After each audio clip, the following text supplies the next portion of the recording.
Hey all, குப்பமேனி கதை கேள்விப்பட்டிருக்கீங்களா? சொல்கிறேன். அதுக்கு முன்னாடி எபிசோட் 27ல் அடை தோசை வித் அவியல். இதை ஸ்பெஷலாக ஈவினிங் பண்ணேன்னு நினச்சி ஏமாந்துடாதீங்க.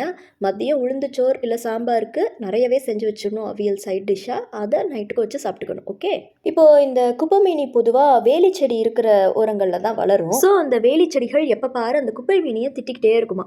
உன்னால் ஒரு பிரயோஜனமும் இல்லை, நீயே குப்பையில் வளர்கிற குப்பை வேஸ்ட்டு. ஆனால் நாங்கள் பாரு யார் வந்தாலும் குத்திடுறோம், அழகாக வேலியாக இருக்கோம், உன்னை வச்சு ஒரு பிரயோஜனம் இல்லைன்னு திட்டுங்களாம். அப்போ ஒரு நாள் 2 ஆடு மேய்ப்பவர்கள் அந்த வழியாக வந்து ஆச்சரியமாக பார்த்தாங்களாம். ஹே, ஒரு வழியாக இங்கே இருக்குடா குப்பை மீனி, இதை கொண்டு போயிட்டோன்னா காய்ச்சலுக்கு கசாயமும் புண்ணு வந்தால் மருந்தாகவும் போட்டுக்கலாம், ஃபஸ்ட்டு நம்ம ஏரியாவில் நடுவோன்னு அழகாக கூட்டு போயிட்டாங்க. இதே விஷயம் நம்ம வாழ்க்கைக்கும் பொருந்தும். இப்போ நம்மள்ட்ட இருக்கிற குறைகள் மட்டுமே ஒருத்தங்க கண்ணுக்கு தெரிஞ்சிட்டே இருக்குன்னா, அப்போ எப்பயுமே மாறிட்டு இருக்கிற வேண்டியது நம்ம இல்லை, நம்ம இடத்த தான் மாற்றணும். ஏன்னா எதிரில் உள்ளவங்கள மாற்ற முடியாதுல்ல. அதே போல் எல்லார் லைஃப்லையும் அந்த ஆடு மேய்ப்பவர்கள் மாதிரி ஆள் கிடைச்சிட மாட்டாங்கல்ல. அதனால நமக்கு நம்மளே யோசிச்சு நம்மளோட பாசிட்டிவ் சைடை டெவலப் பண்ணிக்கிட்டு லைஃப்பில் மூவ் ஆன் ஆகிறது தான் பெஸ்ட்டுன்னு நான் நினைக்கிறேன். நெக்ஸ்ட் நம்ம Thursday மீட் பண்ணலாம். அன்டில் தென், டடா.